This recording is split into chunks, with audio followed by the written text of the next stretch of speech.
My name is John Tepley, and today I have the great pleasure of interviewing Jess Carlock.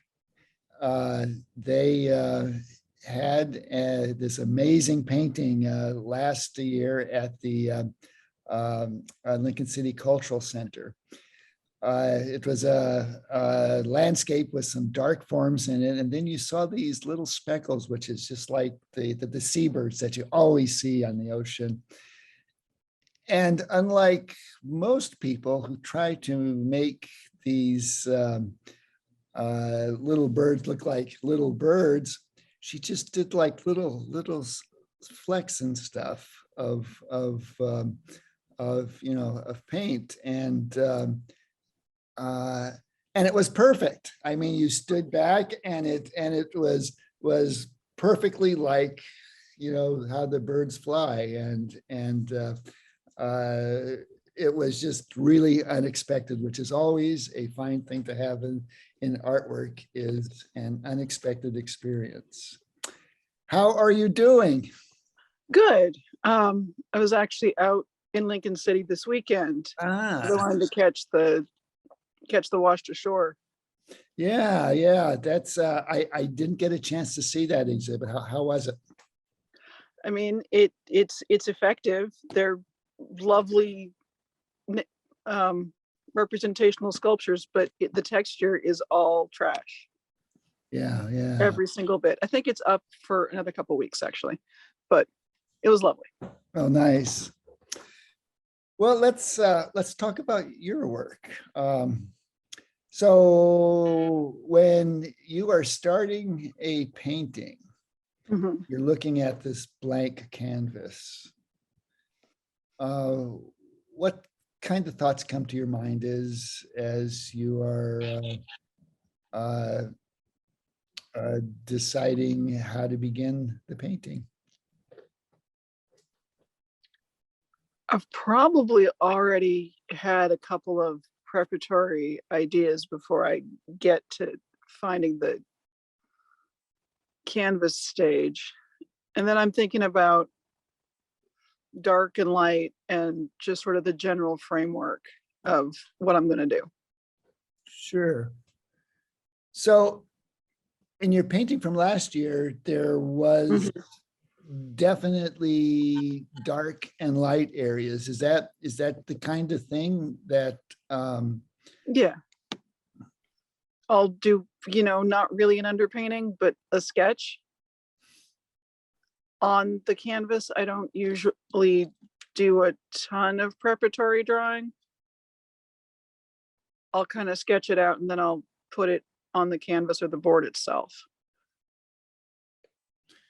So you actually begin fairly directly, just right on right to it.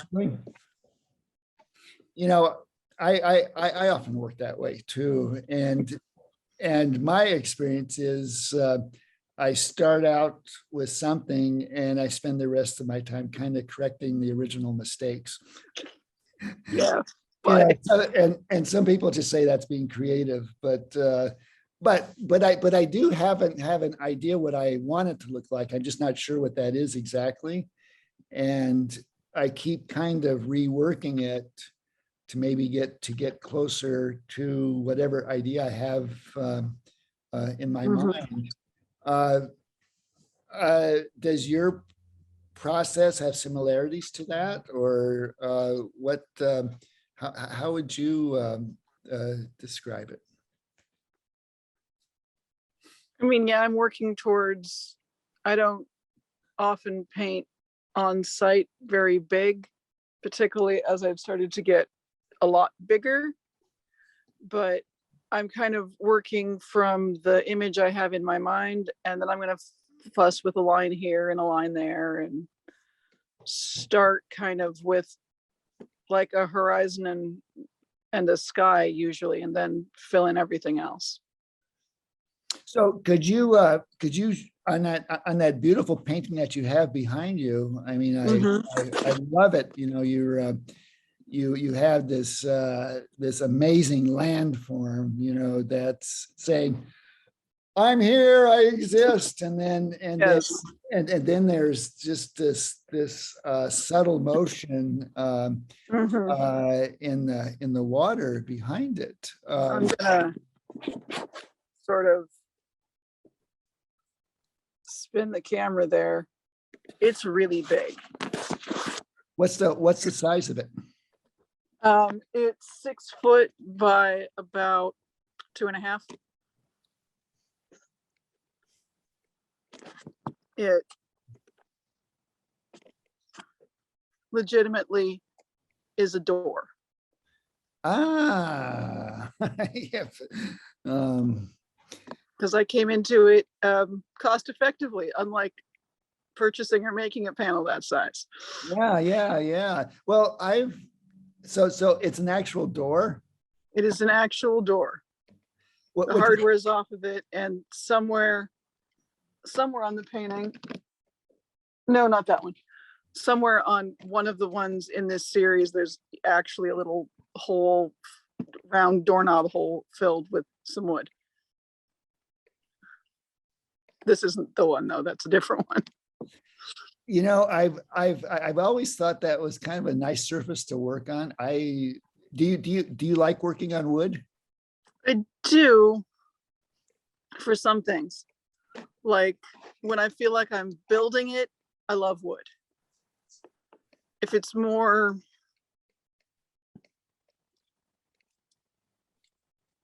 fluid and flexible, I'd rather have canvas and use it a little bit unconventionally.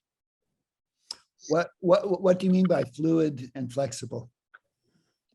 So if I know what I'm trying to paint pretty well, I love the wood. If I'm painting something that I'm going to see what it turns into, I'd rather have canvas. And could you expand on that a little bit? What are the qualities of canvas that that allows you to be a little less decisive? When I try and use it almost as, when I try and use my acrylic more in a watercolor mode, canvas is useful because things happen that I don't expect. Yeah. The wood doesn't usually provide that sort of serendipity. Like for something like that for canvas, I want to let it absorb a little unevenly, let it puddle interestingly, and then work from that with what I'm working on. So you're looking for unexpected opportunities. Is that? Absolutely. I think that's an important part of painting. You know, at least. Let me think about it. Yeah, I think you know, to be able to recognize something that has potential and to be able to work with that, some interesting things often happen. Yeah, I like to set it up so it happens, and it happens in a lot of ways from me on canvas. It's different on the board. It's more of a color thing than a form thing. Sure. Now, most of the work that I see behind you is landscape. Is that your preferred subject matter? Currently. And I don't think I'll ever not want it. Yeah. What do you see in the land that makes you want to paint it?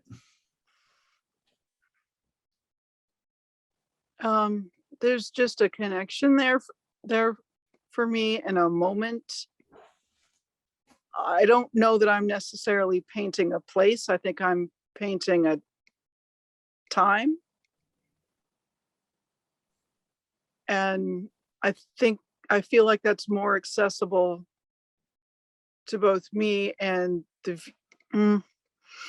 There's something for me about capturing that particular intersection of place and time. That's what I want to do. Yeah,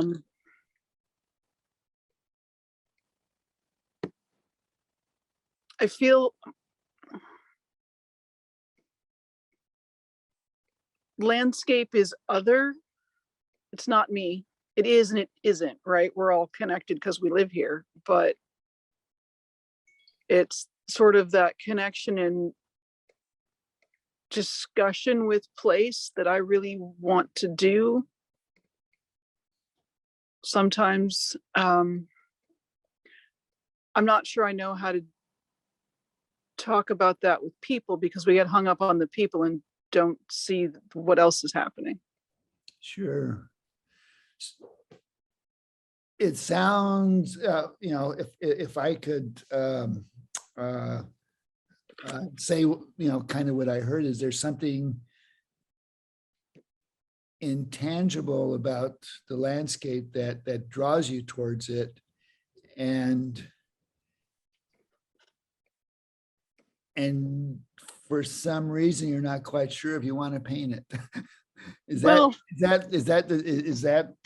fair? Or Yeah, I wish I could articulate why I'm so drawn to landscapes, but it's really, that's the thing that I find interesting is what is this place like right now?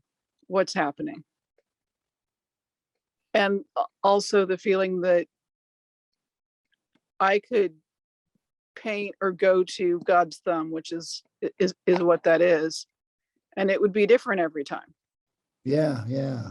Which is why I say I'm not sure I'm painting a place. I think I'm painting time.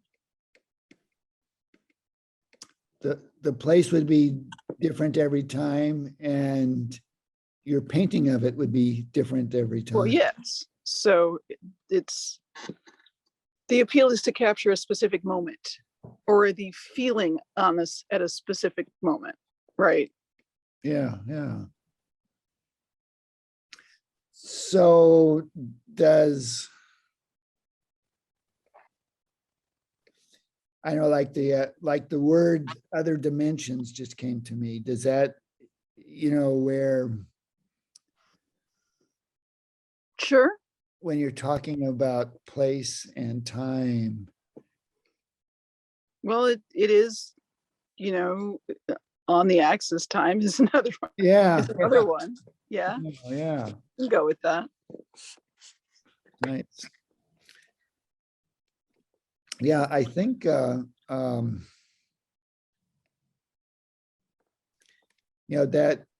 makes a lot of sense to me, as my experience of landscape.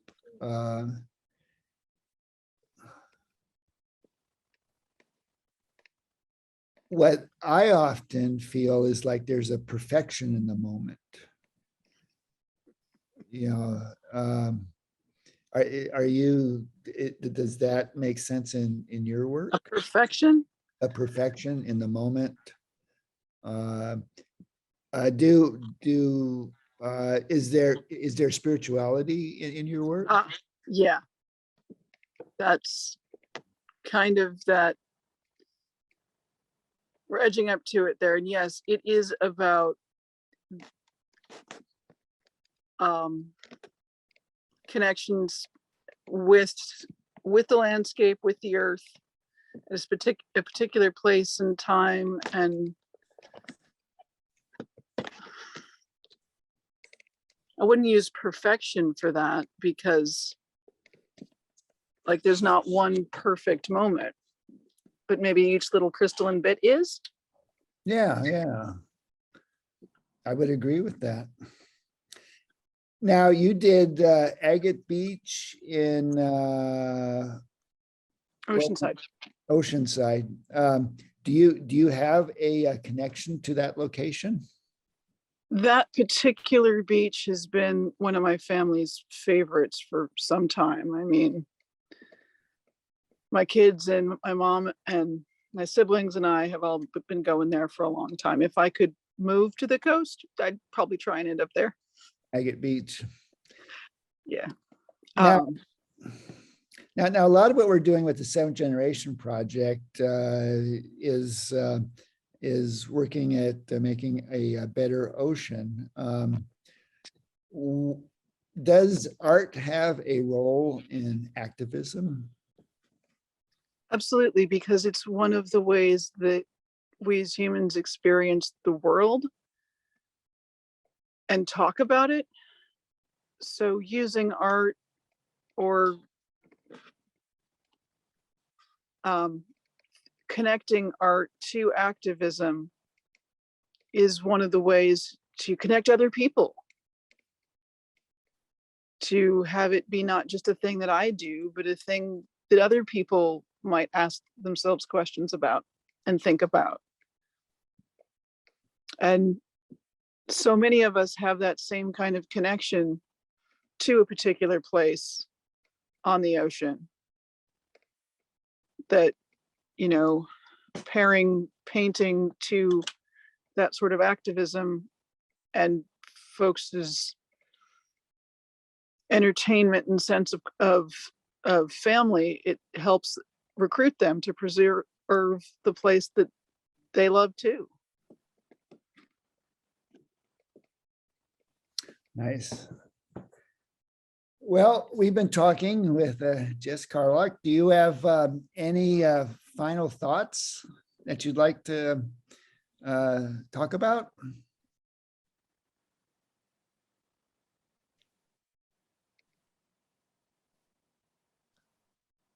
Mostly just that whatever happens in the next couple decades, it's gonna change. And so making sort of a record and a connection of how things are now has also that kind of documentary value. And it's just, I paint because I want to show people what I see, right? And Yeah. bring them in. Well, thank you. We will be showing their work at Lincoln City Cultural Center this summer. In fact, that piece behind you, we could probably shape it with a saw, but that probably won't happen. No. um, but it's been a pleasure talking to you, and we will talk again. Thank you so much.